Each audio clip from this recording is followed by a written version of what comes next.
Hello everyone, আশা করি সবাই ভালো আছো।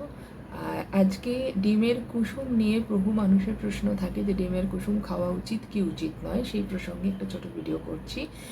ডিমের কুসুম অনেকগুলো ভালো নিউট্রিয়েন্ট থাকে, আর অবশ্যই ডিমে কোলেস্টেরলও থাকে, কিন্তু তার মানে এই নয় যে ডিম খাওয়া মাত্রই কোলেস্টেরল ইনক্রিজ করবে, যেটাকে ব্লাড কোলেস্টেরল বলা হয়।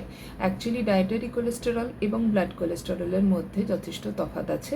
এই দুটোর ক্ষেত্রে রিলেশন খুবই কম থাকে।